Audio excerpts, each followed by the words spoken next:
The next problem I hear about, and again, I know this isn't as big a problem maybe for you, but I know you know about it. Detention and delays. We'll talk about a little bit about that.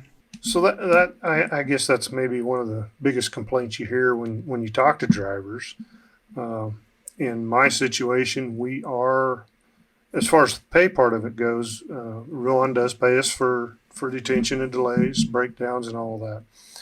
A lot of places, I mean, if you're an owner operator, you're not going to get paid for any of that, and it's the time comes out of your paycheck, so to speak, so that your pay rate's going down. Yeah, and I think also, I think this is where brokers, 3PLs, all people who are, booking this stuff can do a better job. Shippers and receivers too, do a better job at making sure that there isn't detention and delays. I joke about it on my podcast team, but I said it to you today before we hit record. If I got in my car and drove to Iowa to see you, and we were going to go out to dinner, and I got there and you said, "Yeah, Joe, just jumping in the shower. I'll see you in about a half hour, 45 minutes." I'd be like, "Screw you, Dean. I'm going to go egg your house." I just drove 8 hours, damn it. Yeah, and then It's also disrespectful. I mean, I understand delays happen, but some of it just feels disrespectful to me.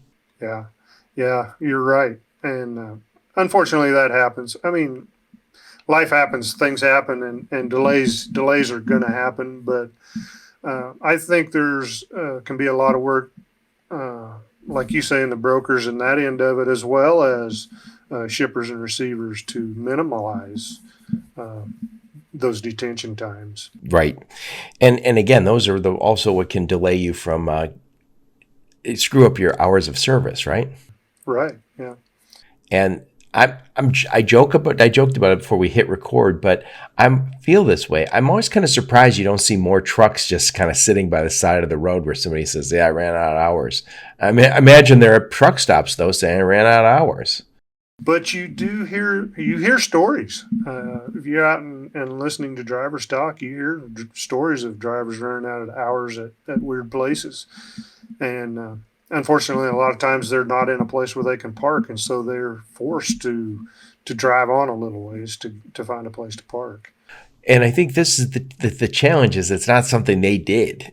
It's somebody else. Somebody else wasn't ready. There was miscommunication or lack of communication somewhere else, and as a result, somebody's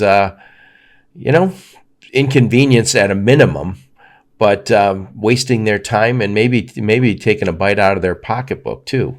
Right, and it definitely does that. Uh, as far as getting caught in a bad spot, I mean, you constantly got to replan and be ready to replan. I start out the week or the day with a plan in mind, and as soon as a 1 hour delay or a delay happens of any, You got to you got to replan. you got to replan. It's just that simple.